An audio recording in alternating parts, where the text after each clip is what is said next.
Meus irmãos, bom dia. Quero saudá-los com a graça e a paz do nosso Senhor Jesus Cristo. E também encorajá-los, Porque hoje tem pouca gente aqui na igreja. Eu estava dizendo para o irmão Iago que o mês de julho as pessoas viajam muito. Então, meninada entra de férias, então vão para a casa do vovô, da vovó, fazem viagens. E às vezes os pais têm que acompanhar no final de semana os filhos, ver como é que eles estão. Então é um mês que a igreja ela acaba diminuindo bastante a frequência. Eu tenho visto isso não é um fenômeno também da capital, não. No interior também é assim. Mas, irmãos, mesmo com poucas pessoas, o que nós precisamos saber é que nós viemos aqui para adorar o Senhor, nosso Deus, o Criador de todas as coisas, e saber que Deus faz coisas grandes, mesmo no meio de poucas pessoas. Eu estava lembrando de um episódio interessante que aconteceu na vida do grande pregador batista Charles Spurgeon. Talvez vocês não saibam como se deu a conversão de Spurgeon. Mas a conversão desse grande pregador, ela aconteceu num ambiente, numa situação mais ou menos parecida com essa daqui. Spurgeon estava indo de um lugar para o outro, no meio de uma nevasca que estava acontecendo na Inglaterra, muito forte, quase ninguém nas ruas, e ele ali tremendo, até que ele vê ali uma igreja. E ele então decide entrar naquela igreja. E naquele dia havia poucas pessoas na igreja, por causa dessa nevasca também. Spurgeon sentou ali no banco e começou a ouvir o pregador. Ele nunca tinha ouvido aquele homem, na verdade nunca tinha ido àquela igreja. E só entrou lá por causa da nevasca. E entrou na igreja num dia que não tinha quase ninguém. Mas o pregador, no livro do profeta Isaías, ele estava anunciando a palavra de Deus. E ele fala naquele dia, e Deus, pelo pregador, fala ao coração de Spurgeon, num lugar que não tinha quase ninguém. Mas a voz de Deus estava ali, o poder de Deus estava ali. E Deus tocou o coração de Spurgeon. Spurgeon saiu dali crendo em Jesus Cristo, arrependido dos seus pecados. E, para quem não sabe, o maior de todos os pregadores batistas foi Charles Spurgeon. Até hoje, meus irmãos, as obras, os sermões de Spurgeon, Deus tem usado para salvar muitas pessoas. Até hoje. Seus livros são publicados até hoje. Eu estava vendo, na semana passada, uma coleção, vejam só, prestem atenção, com mais de 150 volumes. Cada volume, em média, com 400 páginas. Imagine 150 livros, cada livro com mais ou menos 400 páginas de obras de Spurgeon, esse homem que foi salvo por Deus numa igrejinha de nada, considerada aos olhos humanos, poucas pessoas naquele dia, mas vejam quem Deus levantou dali. Então, irmãos, não olhem muito para essas coisas, pensem no Senhor e na força do seu poder. Vamos abrir as Escrituras nessa manhã, igreja. No livro de 1 Reis, vamos para o capítulo 9. Então, abram suas Bíblias em 1 Reis, capítulo 9. Nós estamos avançando bem aqui no livro de Reis. Passamos pelo longo capítulo 8, agora vamos iniciar aqui o capítulo 9. A nossa leitura hoje será do verso 1 até o verso 9. 1 Reis, capítulo 9, do verso 1 ao verso 9.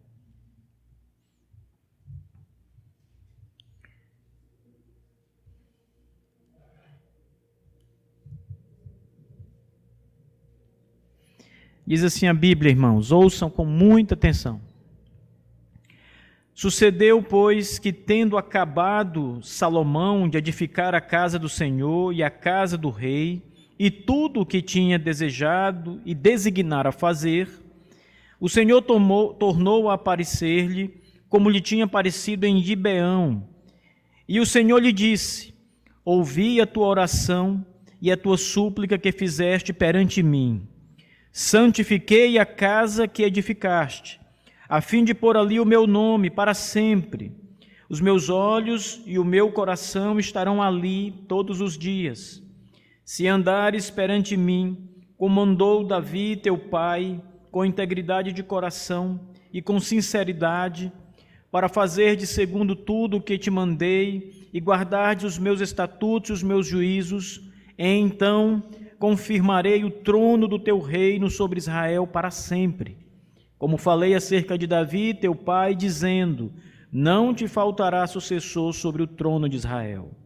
Porém, se vós e vossos filhos, de qualquer maneira, vos apartardes de mim, e não guardardes os meus mandamentos e os meus estatutos, que vos prescrevi, mas fordes e servirdes a outros deuses, e os adorardes, então eliminarei Israel da terra que lhe dei, e a esta casa que santifiquei a meu nome, lançarei longe de minha presença. Israel virá a ser provérbio e motejo entre todos os povos. E desta casa, agora tão exaltada, todo aquele que por ela passar, pasmará e assobiará e dirá, por que procedeu o Senhor assim para com esta terra e esta casa? E responder-lhes-á, porque deixaram o Senhor, seu Deus, que os tirou da terra do Egito, seus pais, e se apegaram a outros deuses, e os adoraram e os serviram. Por isso trouxe o Senhor sobre eles todo este mal. Amém. Curve a cabeça, queridos irmãos, vamos orar. Nosso Pai celeste, nós te damos graças, Senhor Deus, por essa manhã maravilhosa que o Senhor preparou para nós, Senhor. Nós te adoramos e bendizemos o teu grande nome, Senhor Deus, neste dia, no dia do Senhor, o dia da tua adoração, o dia da santa convocação do teu povo. E nós estamos aqui, Senhor Deus, para ouvir a tua voz, para nos curvar diante do soberano dos céus e da terra, para reconhecer o teu poder, a tua glória e toda a tua majestade, Senhor. Para agradecer, Senhor Deus, as tuas muitas bênçãos derramadas sobre nossas vidas. Para dar glórias ao teu nome, Deus, que tem nos sustentado e tem nos suprido toda necessidade. Estamos aqui, Senhor Deus, para confessar os nossos pecados na tua presença e nos esconder em Cristo Jesus, o nosso supremo Salvador, no seu sangue precioso que nos purifica dos nossos pecados. Ó Deus, estamos aqui para ouvir do Senhor toda boa palavra, Pai, toda exortação, tudo aquilo que o Teu Espírito trouxer ao nosso íntimo, ao nosso coração, e nos curvar diante de Ti, Senhor, reconhecendo que Tu és Deus e nós somos apenas pó. Fale conosco, Senhor, em nome de Jesus Cristo, Teu Filho e nosso Salvador.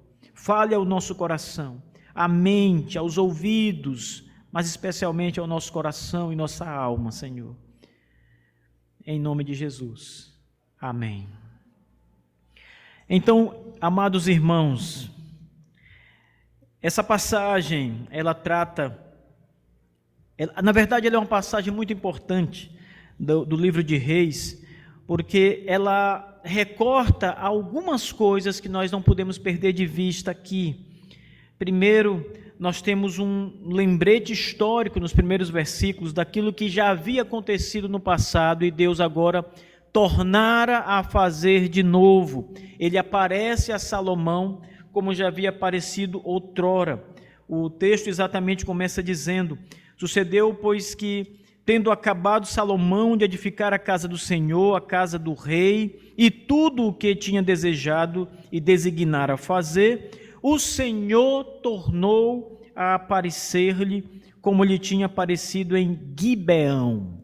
Então, um evento aqui passado, ele volta à tona no livro de Reis para mostrar que Deus de novo, novamente, se dará a aparecer a Salomão para se comunicar com o rei de Israel. Quando Deus aparece a Salomão em Gibeão pela primeira vez, ele aparece a Salomão para dizer o seguinte: Salomão, pede o que tu quiseres e eu te darei. É a famosa passagem em que Salomão pede a Deus sabedoria. Nós vamos encontrar esse texto no livro de Reis, logo antes, um pouco antes aqui do capítulo 9. E os irmãos devem guardar essa passagem com muita atenção, porque ela trata de fato de coisas importantes. No capítulo 3, você vai encontrar, você pode ler a partir do verso 3 em diante, e está aqui o momento em que Deus aparece em sonho a Salomão e diz a Salomão no sonho, um sonho que é também uma revelação divina. Deus diz: Salomão, pedes o que tu quiseres e eu te darei. E Deus abençoa Salomão nessa passagem, dando a Salomão muito mais do que o que Salomão havia pedido, porque Deus se agradou do pedido de Salomão. O Senhor Deus diz: olha, como tu me pediste sabedoria para governar este povo, para conduzi-lo, para levá-los e guiá-los segundo os meus estatutos e juízos, e não pediste longa vida e nem tesouros, riquezas, eu te darei o que tu pedires e ainda te darei muito mais. Te darei as riquezas que não pediu, te darei vida como não pediste, e te darei sabedoria como pedistes para governar esta nação. Então, aquela aparição divina é um momento especial na vida de Israel e na vida do rei Salomão em especial, porque ali Salomão recebe de Deus uma bênção para poder conduzir todo o povo.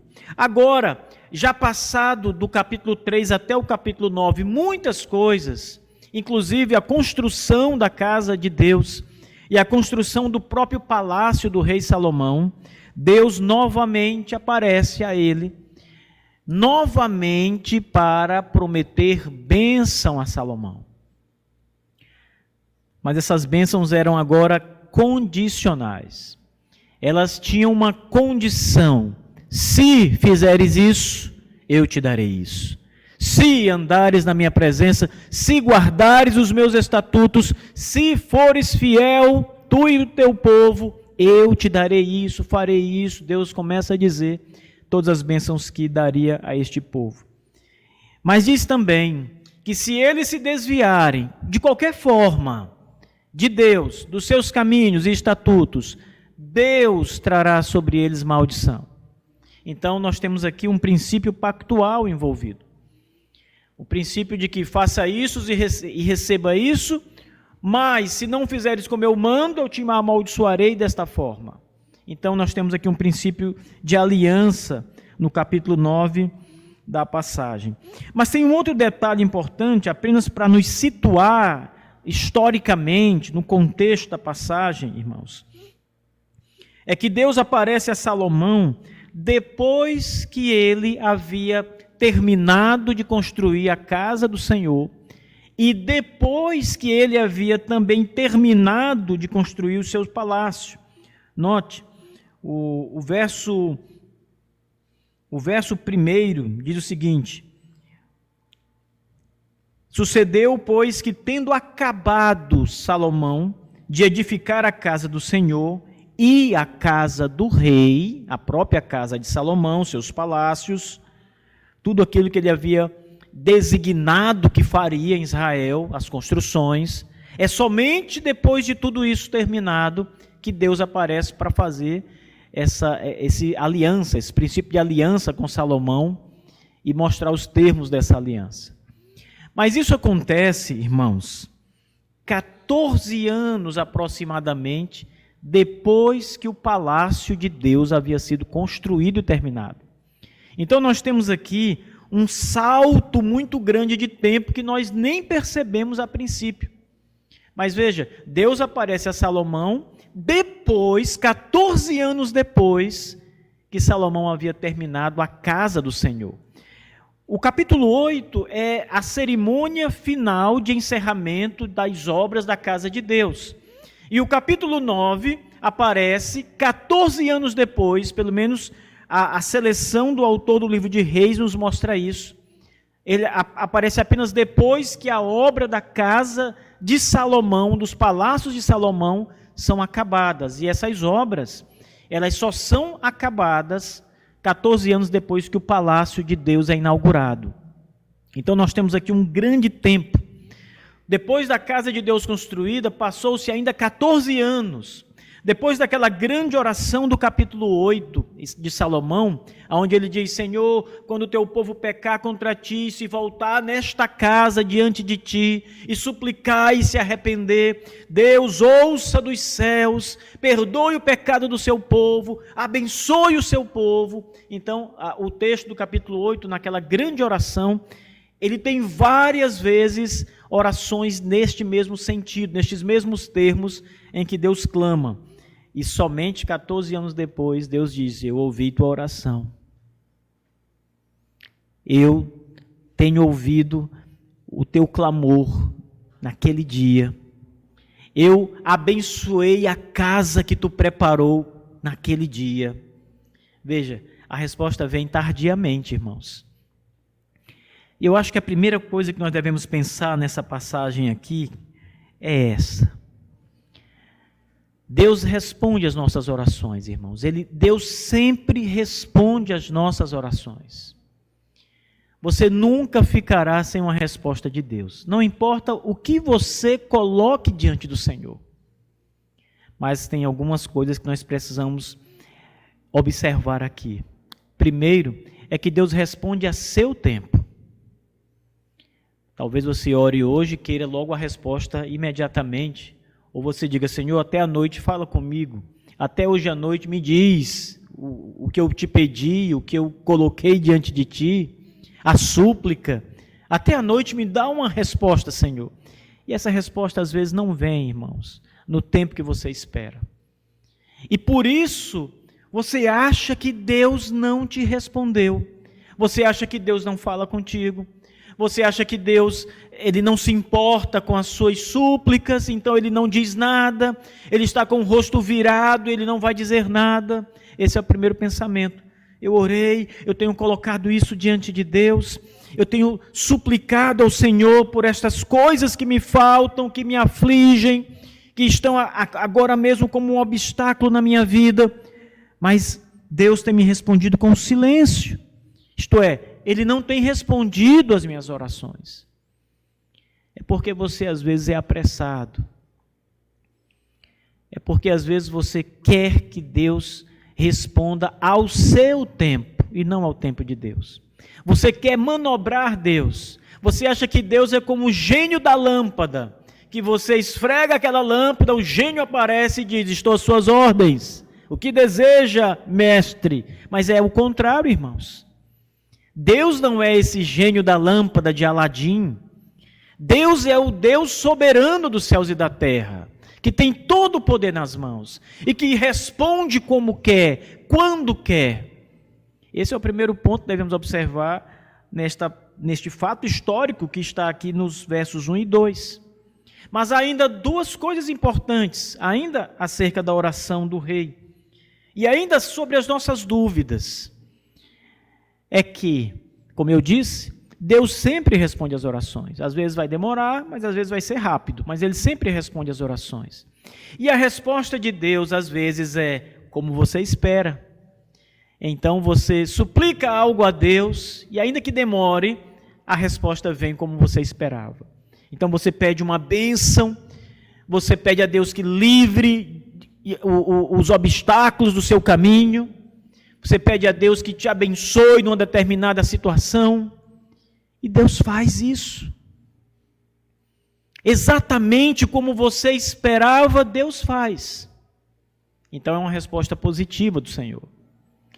Às vezes, a resposta é negativa, mas ela vem. Você suplica algo, você está doente, você suplica a Deus pela cura de uma enfermidade, mas a resposta de Deus é não. Você viverá com essa enfermidade.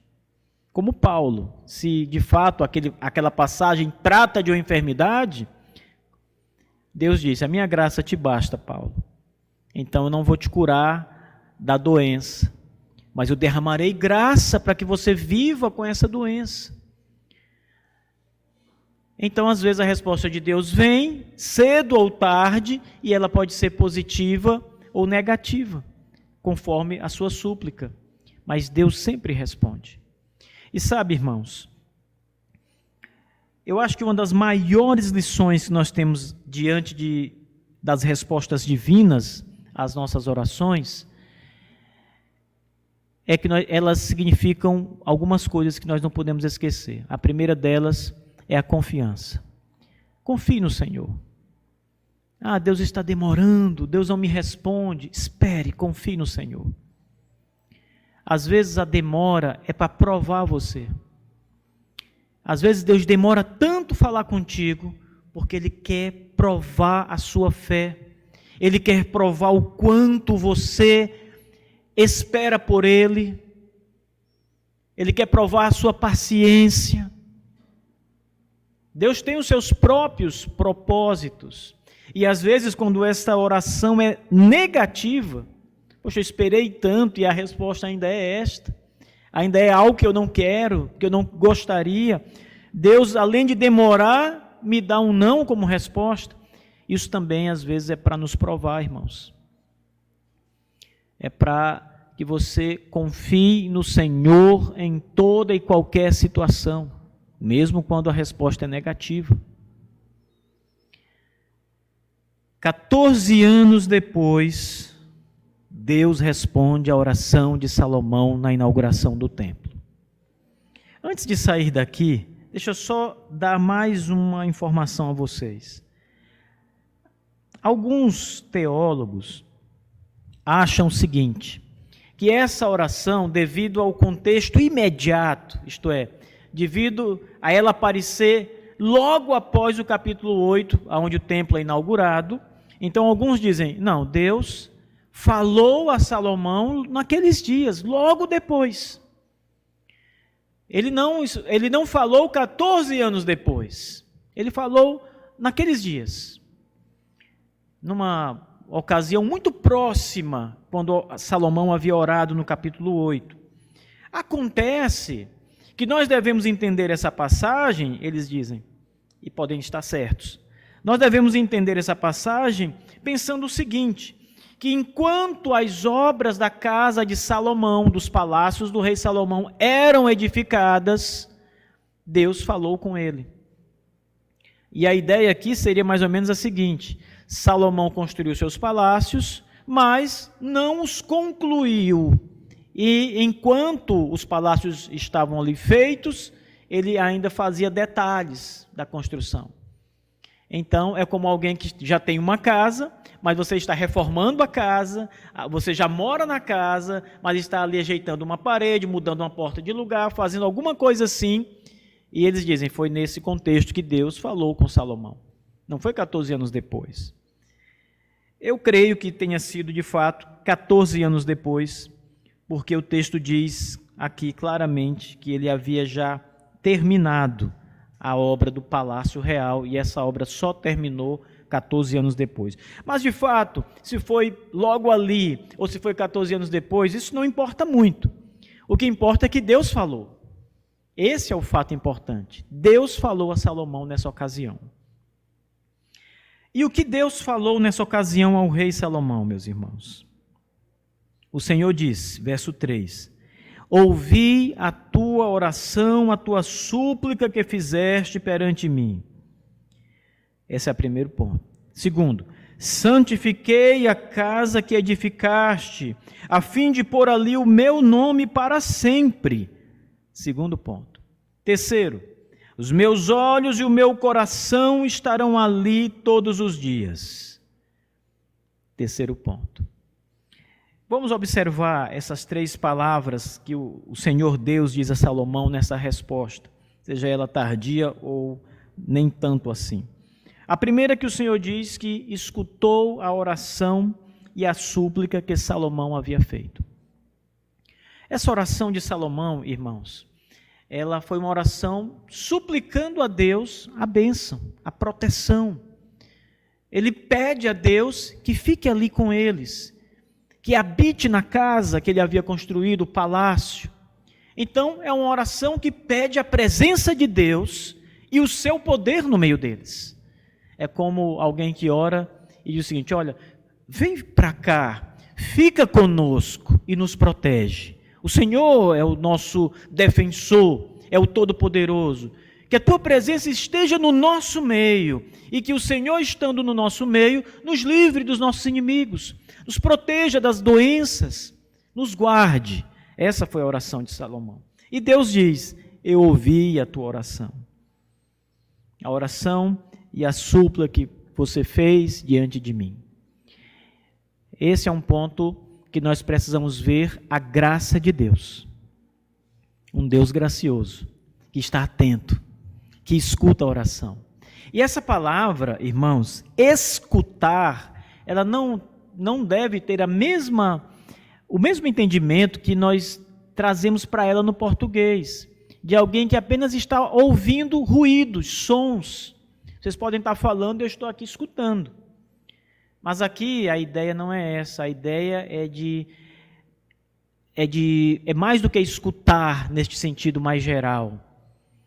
É de dar ouvidos no sentido de realizar. Eu farei isso que você está me pedindo em oração. Isso é dar ouvidos.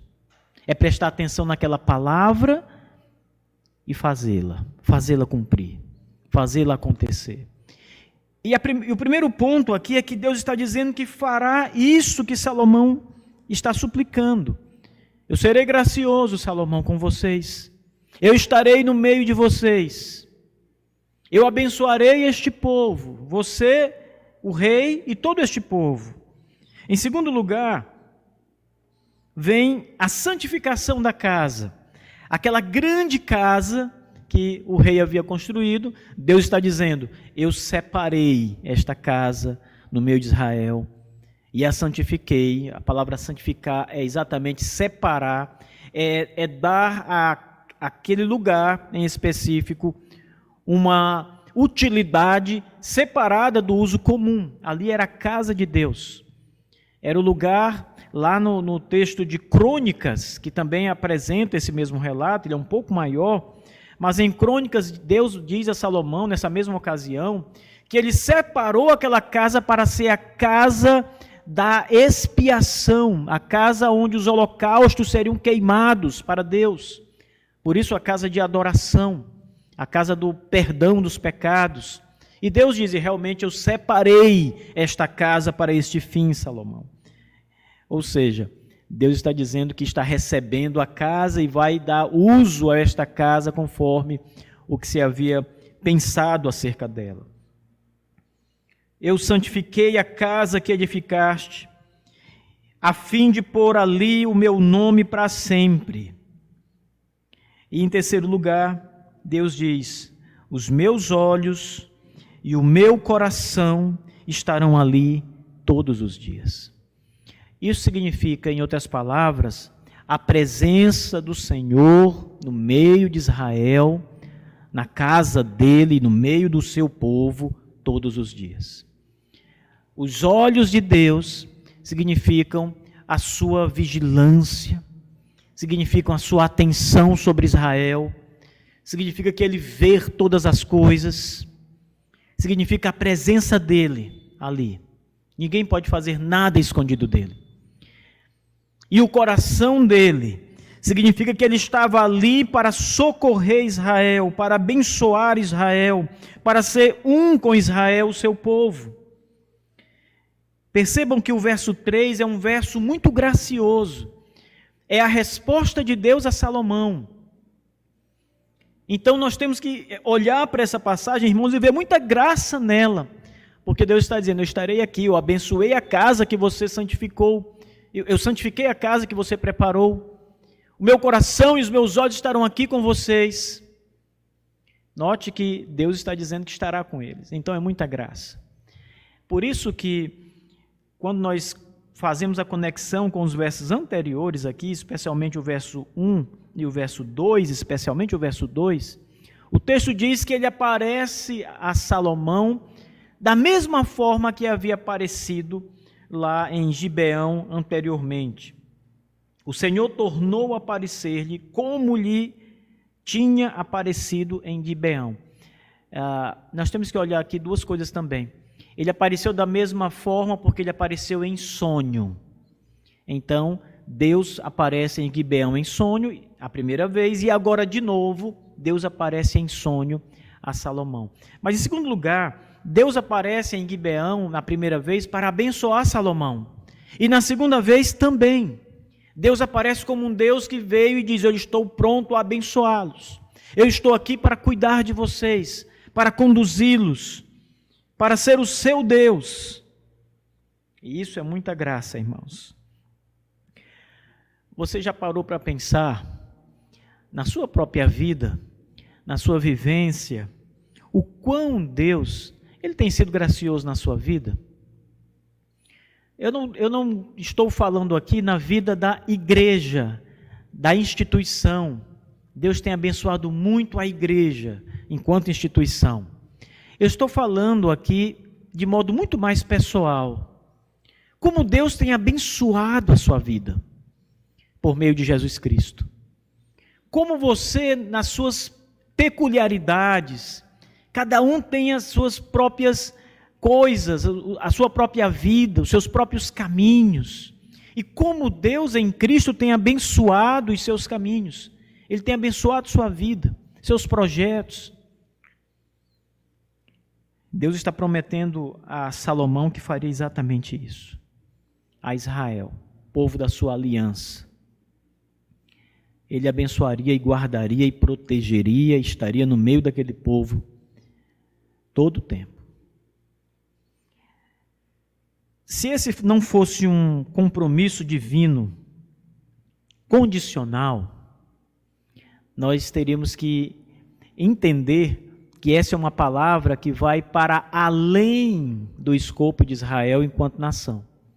Mas aqui é uma palavra que deve ser vista num relacionamento de pacto entre Deus e o povo de Israel, aquele povo de Israel mesmo, aquela etnia, aquele povo daqueles dias. É por isso que Deus agora vai colocar termos pactuais aqui, tão importantes para serem obedecidos, para que Deus faça o que Ele está dizendo que fará. Veja, se andares perante mim como andou Davi, teu pai, com integridade de coração, com sinceridade, para fazeres segundo tudo o que te mandei, e guardares os meus estatutos e os meus juízos, então, só então, confirmarei o trono do teu reino sobre Israel para sempre. Como falei acerca de Davi, teu pai, dizendo, não te faltará sucessor sobre o trono de Israel. Observe que o Senhor Deus, Ele coloca Salomão, e implicitamente está também o povo de Israel, como nós vamos ver logo mais. Então é Salomão e o povo de Israel. Deus está dizendo que se eles forem fiéis, se Salomão for fiel como Davi foi, se Salomão for um homem com um coração íntegro diante de Deus, como Davi foi, se Salomão tiver sinceridade diante de Deus, como Davi tinha, aí Deus diz, se você fizer tudo segundo os meus juízos, segundo te mandei, guardando os meus estatutos e os meus juízos, obedecendo fielmente a palavra de Deus, então eu te abençoarei. Eu vou guardar a minha palavra em relação ao reino de Israel, ao teu reino, não faltará sucessor neste trono de Israel. Então o Senhor Deus está condicionando a sua bênção nesta situação, nesta ocasião, a fidelidade do povo. Eu serei o Deus de vocês se vocês forem fiéis a mim e me obedecerem e guardarem o meu nome e minha palavra. Se tiverem coração reto na minha presença, se forem íntegros, se forem sinceros, eu serei o seu Deus e abençoarei vocês ricamente, abundantemente. Irmãos, aqui nós começamos a entender algumas coisas em Deus. Deus não se agrada de fingimento. Deus não se agrada da forma exterior. A forma exterior, ela tem a sua importância, mas ela é menos importante do que o interior. A forma exterior, por exemplo, é você vir à igreja. Pense nisso. Hoje é domingo, eu vou para a igreja. E você vem à igreja, à casa do Senhor, para adorar. Você se senta no banco e você está ali na hora do cântico e você canta. Na hora da oração você curva sua cabeça e ora a Deus. Na hora da pregação você fica em silêncio ouvindo a palavra. Mas você pode fazer tudo isso sem sinceridade. Você pode fazer tudo isso sem verdade, apenas na forma, na aparência. Isso quer dizer, irmãos, que Deus espera que o nosso culto, que a nossa devoção a Ele, seja verdadeira, seja real, sincera. Note, ele diz a Salomão: se andares perante mim, como andou Davi teu pai, com integridade de coração e com sinceridade. Se nos faltar sinceridade diante de Deus, estamos acabados. Deus não quer apenas que você faça uma cena diante dEle. Deus não quer apenas um sacrifício que te custe o teu tempo, mas que não tenha o teu coração envolvido. Então você pode gastar muito para vir à igreja, você pode gastar o seu tempo para vir à igreja, pode estar aqui, pode fazer tudo parecer real, mas se não houver sinceridade, irmãos, o Senhor Deus reprova isso, Ele não recebe nada disso dos adoradores. É por isso que Jesus Cristo, no Evangelho de João, diz que Deus procura os adoradores que o adoram em espírito e em verdade. Isto é, em espírito, sinceramente. Em verdade diz respeito à doutrina, mas em espírito diz respeito à integridade de coração, à sinceridade de coração, a uma busca real por Deus. E é o que Deus está dizendo a Salomão: Salomão, eu recebi tudo que tu preparaste, e eu te abençoarei, contudo, se andares na minha presença, com integridade e com sinceridade. Deus não queria uma casa apenas, Deus não quer apenas um povo que tenha o nome gravado, o nome de Deus gravado nas suas roupas, que seja conhecido por ser o povo de Deus, mas que o coração de fato não seja devotado ao Senhor. É a hora, irmãos, de nós mesmos fazermos um exame no nosso coração, na nossa consciência, na nossa sinceridade, e perguntarmos a nós mesmos. Não pergunte ao seu irmão, pergunte a você: por que eu estou aqui nessa manhã? Por que eu vim à casa do Senhor? Por que eu tenho vindo adorar a Deus todos os domingos? Por que eu leio a Bíblia?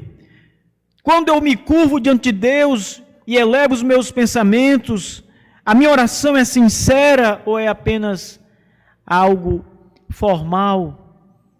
Algo que tem uma forma, mas não tem de fato um envolvimento com o seu coração?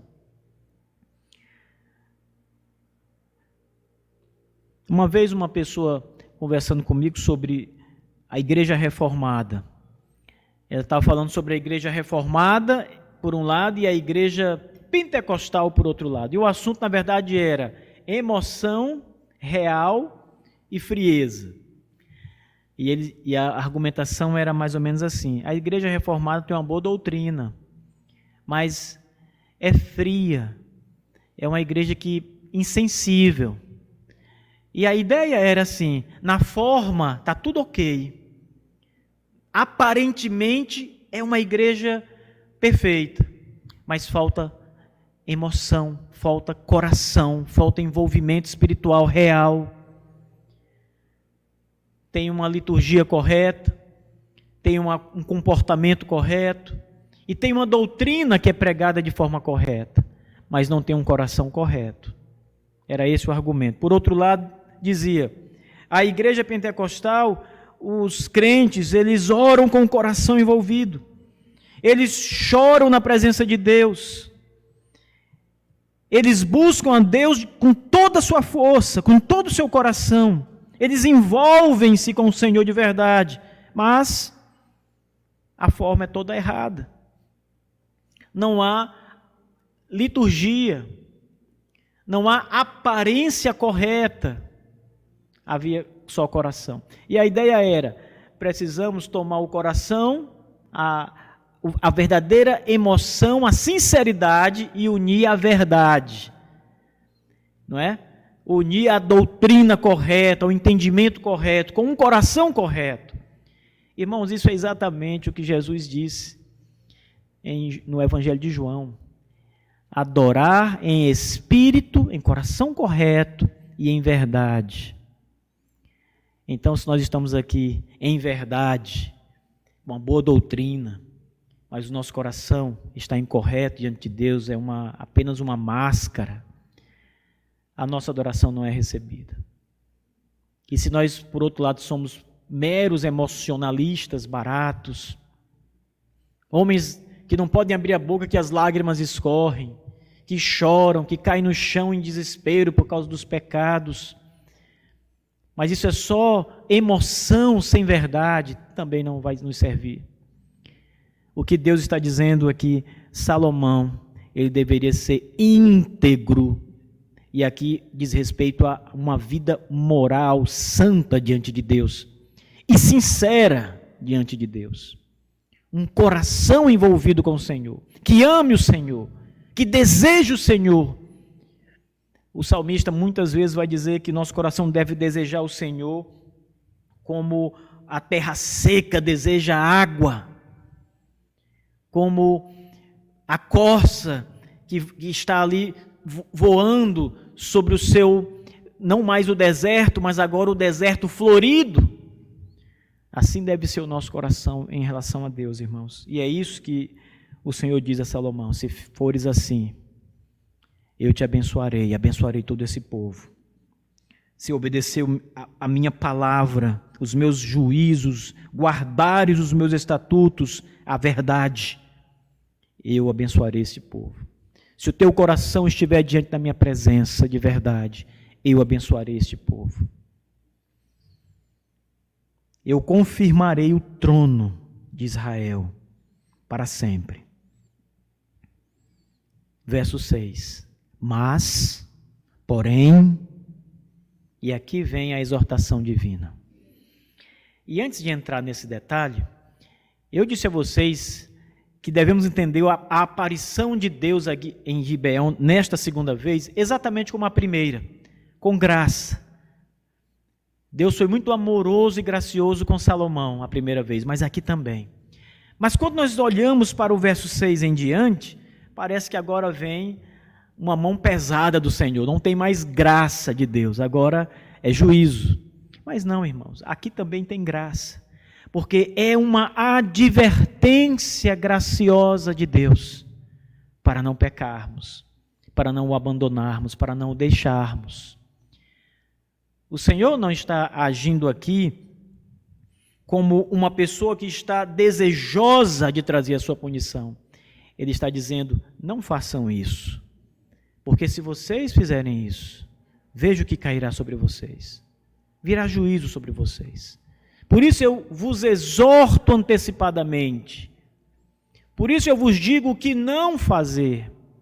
Por isso eu lhes digo como viver. Como olhar para mim, como estar na minha presença. Por isso eu vos digo para obedecer a minha palavra, mas eu também vos digo que se não andares nela, veja o que cairá sobre vocês. Isso é graça, meus irmãos. Você acha que um pai, quando toma o seu filho, diz: filho, eu vou confiar em você, você está me fazendo um pedido, eu vou confiar, eu vou permitir que você faça essa viagem, mas se você pisar na bola, se você não fizer as coisas direitas, eu trarei sobre você uma disciplina severa.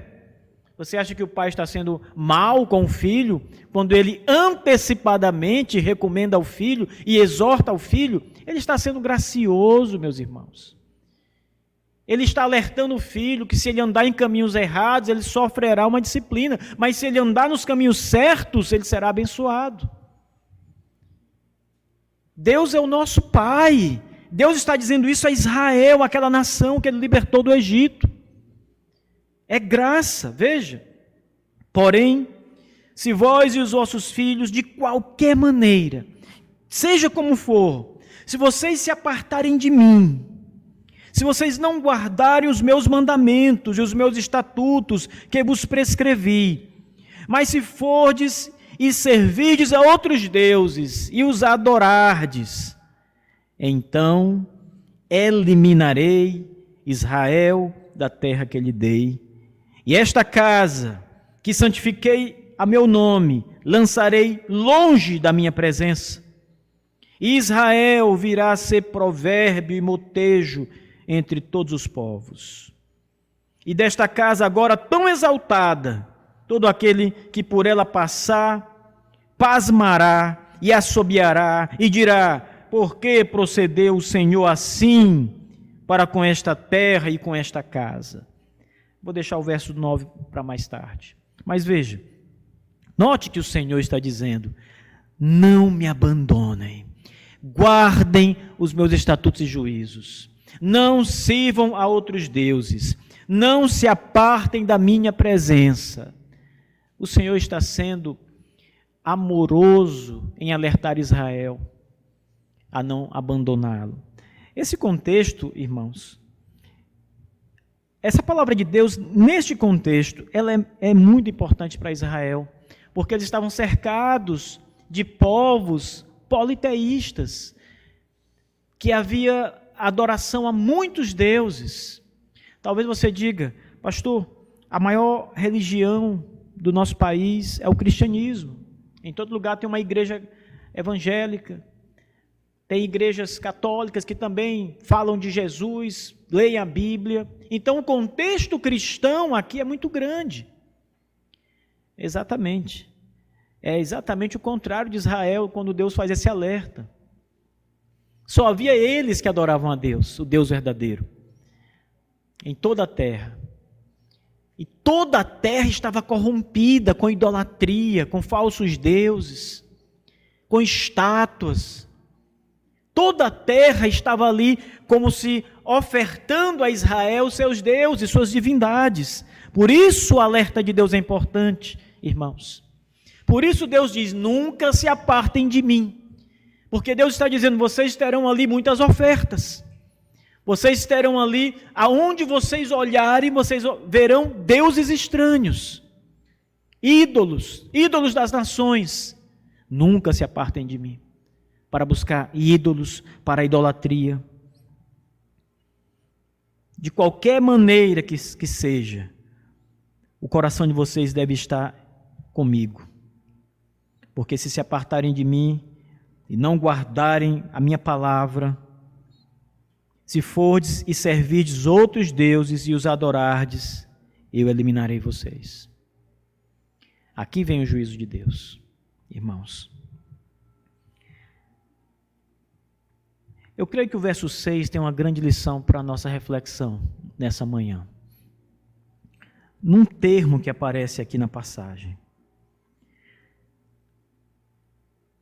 Deus não abre nenhuma concessão, irmãos, ao nosso relacionamento com Ele.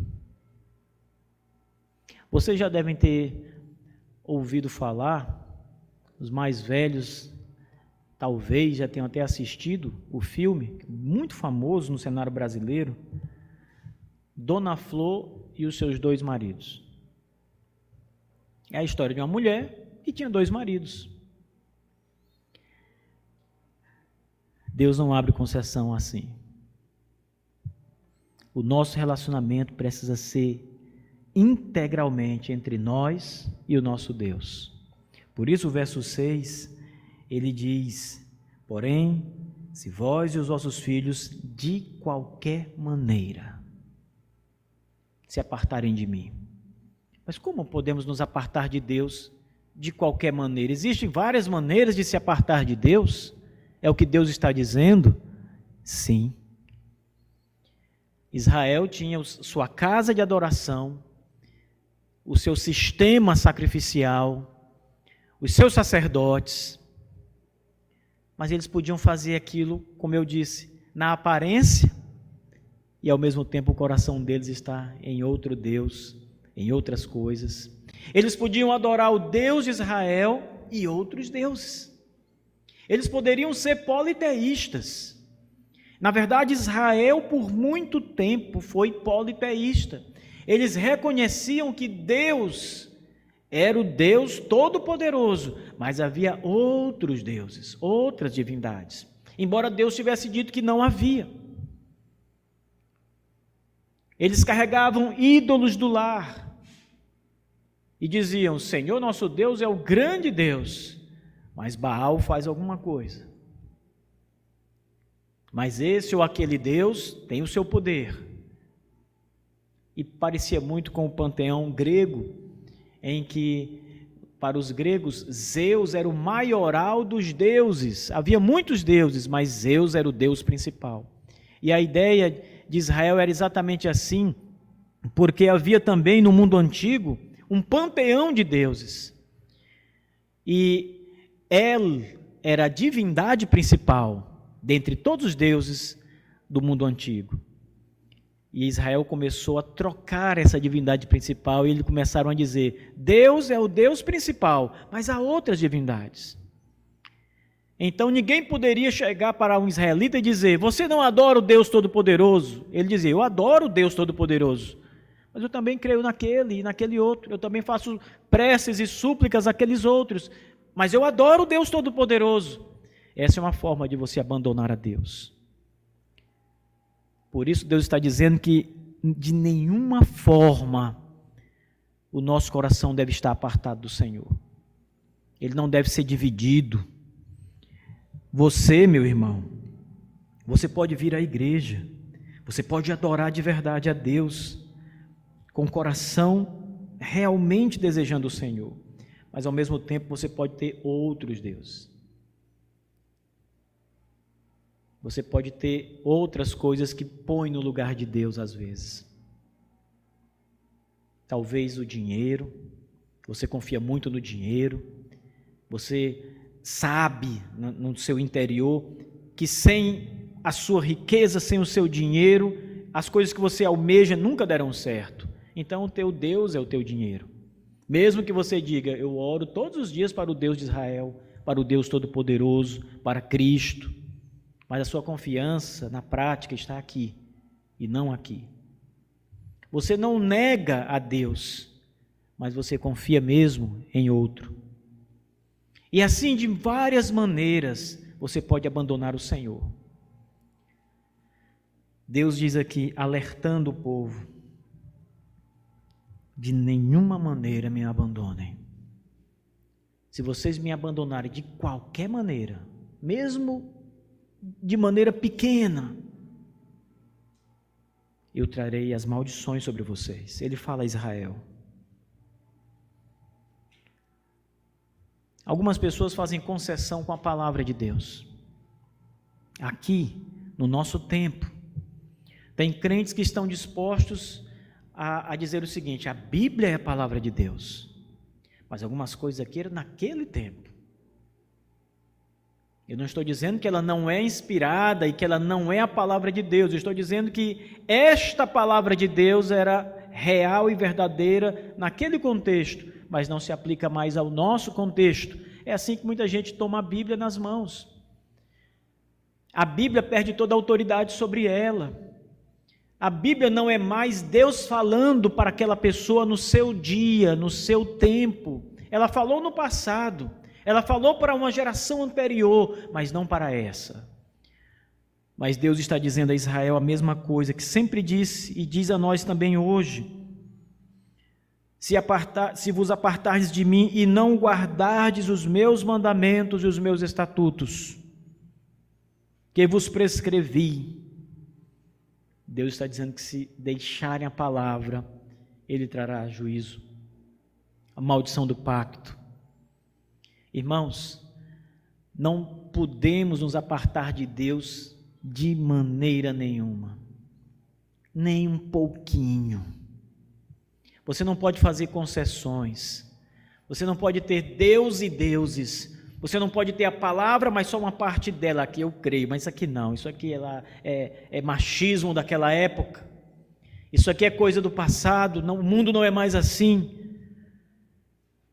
Observe que Deus está dizendo: não pare de obedecer os meus estatutos e os meus juízos. E nós vivemos hoje num mundo em que os estatutos e juízos do Senhor estão sendo atacados de maneira muito forte. Veja o que acontece no mundo, irmãos. Vejam as leis que estão sendo criadas em muitos países. Veja como a Bíblia mesmo é atacada. E você é chamado a obedecer as Escrituras integralmente. Mais uma vez, pense no dia do Senhor. Era para a igreja estar aqui, mas as pessoas estão viajando, as pessoas saem, as pessoas não se preocupam.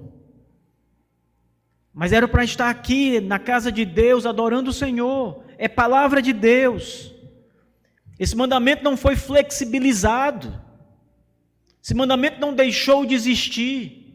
Ainda é verdade que a igreja tem que se reunir no primeiro dia da semana para adorar a Deus como mandamento. Mas onde estão a maioria dos irmãos? E não é só nesta igreja, irmãos. É geral. As pessoas vão fazendo concessões a si mesmas, vão flexibilizando os mandamentos, vão dando um jeitinho de driblar a verdade para a sua própria condenação e ruína. Não é a atitude de uma pessoa nascida de novo abandonar a prática da palavra de Deus, abandonar a verdade, se vender aos prazeres do mundo, à luxúria, qualquer que seja o motivo que te afasta da casa de Deus, de estar aqui na presença do Senhor. Você vai fazendo flexibilizações e vai ficando fraco, e vai se distanciando cada vez mais de Deus.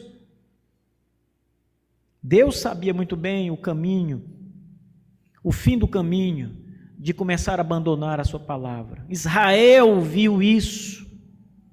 Israel fez isso na carne. E Deus diz: se fizerem isso, irmãos, Deus diz: eu eliminarei Israel desta terra, Canaã, que ele havia dado. Eliminar da terra significava levá-los para o cativeiro, fazer deles prisioneiros de nações, trazer sentença punitiva. Não é dar outra terra para eles, não, é arrancá-los da bênção e fazê-los escravos, para eles serem julgados e disciplinados pelo Senhor. Verso 7, eu os eliminarei da terra que lhes dei, e esta casa, o templo, a casa que santifiquei ao meu nome, eu lançarei esta casa longe da minha presença. Eu não habitarei aqui, estarei longe, longe deste lugar. Israel, este povo que um dia foi povo de Deus, chamado pelo nome de Deus, o Senhor diz: vocês serão motivo de provérbio, serão motivos de provérbio, de humilhação. Deus está dizendo que se eles o abandonarem, eles serão punidos, duramente punidos. Vocês acham que isso não se aplica ao seu povo? Você acha que Deus não traz disciplina mesmo ao seu povo? Só era para Israel, mesmo considerando a aliança aqui envolvida com Israel, mas você acha que o princípio que está envolvido aqui, Deus não aplica à igreja? Vocês acham que Deus vai abençoá-los, irmãos, mesmo vocês abandonando, relaxando diante dele, mesmo vocês fingindo aparência cristã? Deus não fará isso, meus irmãos. Por isso Deus clama ao nosso coração a buscarmos de verdade o Senhor. Agora, o final dessa passagem, irmãos, eu acho muito surpreendente. Porque aquele povo de Israel, o povo de Deus, chamado pelo nome de Deus, resgatado com a mão de Deus do Egito, que provou as grandes maravilhas, que recebeu os oráculos de Deus, só Israel recebeu. As nações pagãs não tinham profetas, Israel tinha profetas. Deus falava ao povo, aos profetas, e os profetas falavam ao povo de Israel. A palavra foi entregue a Israel. Paulo diz isso lá no Novo Testamento também. Um povo muito abençoado. Mas esse povo deixa Deus, ele abandona Deus e vai para o cativeiro. Veja, tudo isso que Deus está exortando acontece. Israel é arrancado de Jerusalém, de Judá, e é levado para a Babilônia, porque abandonou a Deus e foi idólatra. O templo é destruído, queimado, Deus afasta a sua presença dali. No livro do profeta Ezequiel há uma passagem muito linda e interessantíssima, em que a saída de Deus, o abandono de Deus do templo, é como um rei que sobe numa carruagem, e a carruagem começa a rodar, as suas rodas começam a se mover, Deus indo embora da casa, do templo. E quando ele sai do templo, o templo é saqueado, destruído, queimado, porque Deus não está mais lá. Mas sabe o que é curioso aqui? É que o povo pagão, povo ímpio, vai olhar e vai dizer: poxa, o que aconteceu aqui? Por que esse lugar foi destruído? Onde está Israel? Onde está o templo, a casa de Deus? Agora só há ruína. Veja, Deus diz: vocês vão servir de provérbio. E eles começavam a fazer chacota de Israel, mas ao mesmo tempo se admiravam. O que aconteceu? Por que isso aconteceu? E sabe qual era a resposta dos ímpios? É porque eles abandonaram o Senhor. Os ímpios eram mais crentes do que Israel, porque eles sabiam que Deus existia e Deus estava punindo Israel. É porque eles abandonaram o Senhor. Veja, o verso 8 e o verso 9: esta casa agora tão exaltada, todo aquele que por ela passar, pasmará, ficará assombrado, admirado, e assobiará. O assobio era, naquele mundo antigo, era como se fosse uma vaia, por exemplo. Como você vaia alguém, uma coisa. O assobio tinha essa ideia de alguém estar humilhando, vaiando, sabe? Fazendo chacota. O verso 8 diz: as pessoas dirão: por que procedeu o Senhor? Aqui a palavra é o Deus do pacto, Yahvé. Por que Yahvé procedeu assim? Por que Yahvé fez isso com seu próprio povo? Por que Yahvé destruiu esta terra? Por que Yahvé destruiu esta casa? Primeiro, eles sabem que foi Deus quem fez tudo isso. Eles querem saber por quê. Mas eles sabem quem fez. Eles sabem quem é o responsável pela tragédia de Israel. Eles sabem quem é o responsável pela queda do templo, pela terra completamente destruída. Eles sabem, foi Yahvé, foi o Senhor. Mas por quê? E o verso 9 diz: porque deixaram o Senhor, seu Deus, que tirou da terra do Egito os seus pais. São os ímpios falando, irmãos. São os pagãos que estão dizendo: eles estão assim nesta situação porque Deus havia tirado os pais dele do cativeiro do Egito. Agora este povo abandonou a Deus, deixaram a Deus, e Deus está vingando o seu nome, sua honra, sua palavra, e Deus está trazendo juízo. Os pagãos sabem aqui que o Senhor está vingando o seu próprio nome. Os pagãos dizem: eles se apegaram a outros deuses e os adoraram e os serviram.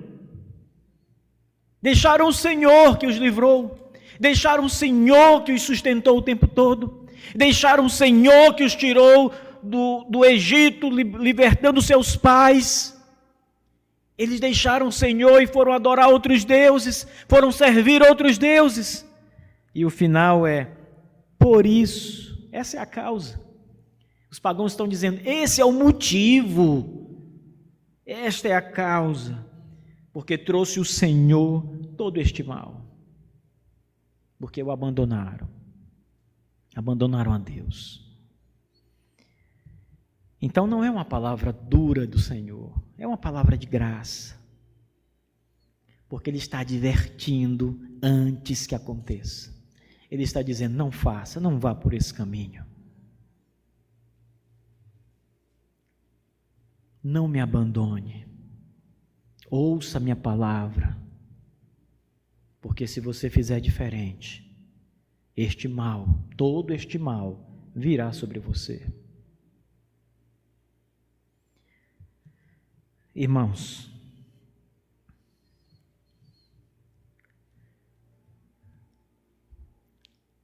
qualquer um de nós, guardem bem essas palavras, qualquer um de nós que abandonar o Senhor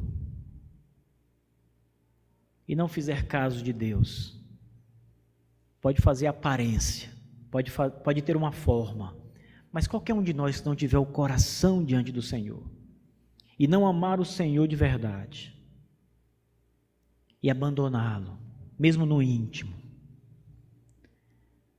Deus nos abandonará para sempre.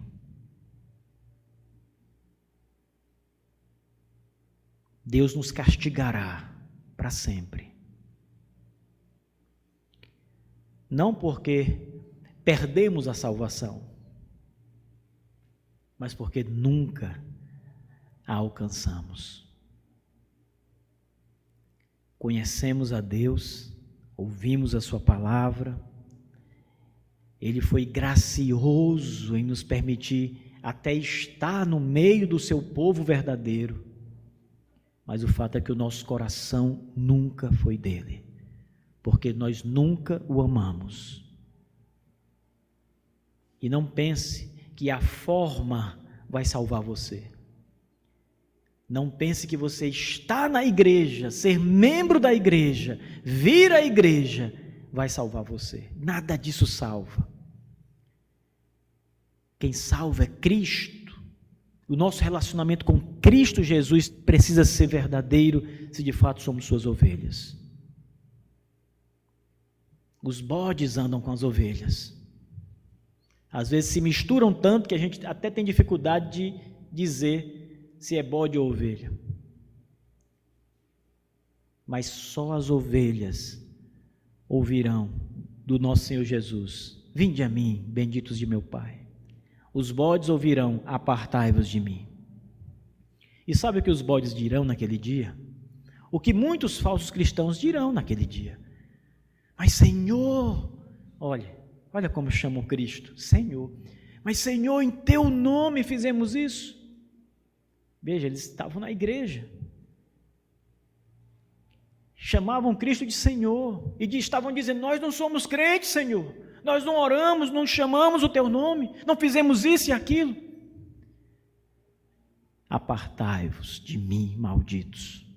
O coração não é verdadeiro, o coração não era de verdade, não era uma fé autêntica, não era conversão, regeneração, santificação, não era novo nascimento. Então não se admirem disso, irmãos. O coração de vocês tem que estar tão envolvido quanto a presença física de vocês. Tão envolvido.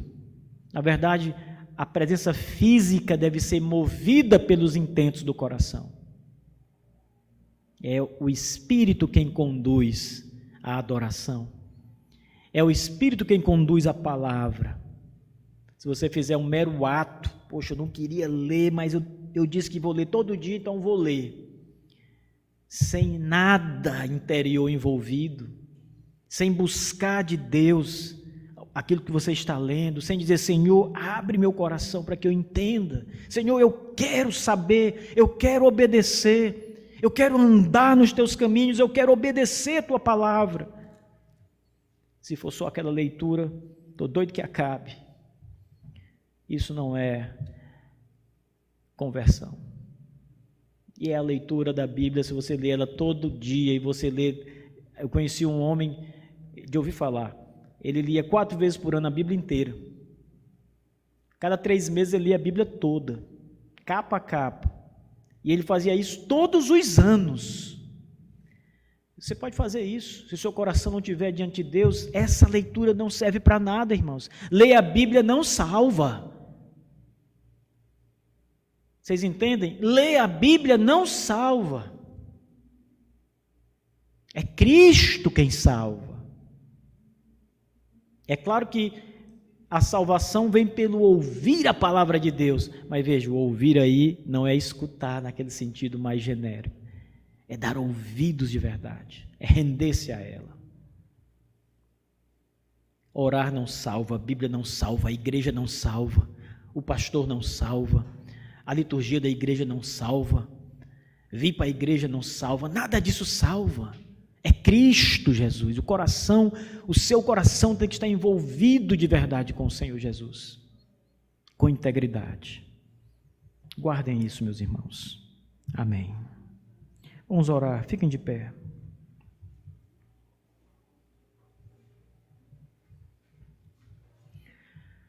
Nosso Deus, nós louvamos o Teu nome e nos alegramos, Senhor, na Tua presença, verdadeiramente, Pai. Senhor, nós sabemos que é tão somente por causa de Jesus Cristo, nosso Senhor e Redentor, que obtemos tão grande salvação, porque Ele morreu no madeiro maldito para cobrir todos os nossos pecados, pagar o preço da nossa iniquidade, morrer em nosso lugar. Santo Deus, nosso Pai, não permita, Senhor Deus, que o Teu povo eleito viva constantemente, Senhor Deus, numa sonolência espiritual. Desperta, Senhor Deus, o Teu povo, para que Te amem e Te busquem de todo o coração. Desperta, Senhor Deus, a alma dos Teus eleitos, para que tenham deleite no Senhor, prazer no Senhor, e estejam prontos a servir o Senhor. Nosso Deus, não permita que as coisas do mundo, Senhor, todos os prazeres do mundo, prazeres da nossa carne, todas as ofertas deste mundo, Senhor, venham nos encantar e nos afastar do Senhor. Que a Tua presença, Senhor Deus, venha em primeiro lugar na nossa vida. Que amar o Senhor seja o nosso grande e maior desejo e objetivo. Toma, Senhor Deus, cada um de nós para Ti mesmo. Nos aproxima de Ti, Senhor. Nós pedimos isso confiando em Jesus Cristo, nosso Redentor gracioso. É nele, tão somente nele, que está toda a nossa esperança. Em nome de Jesus. Amém.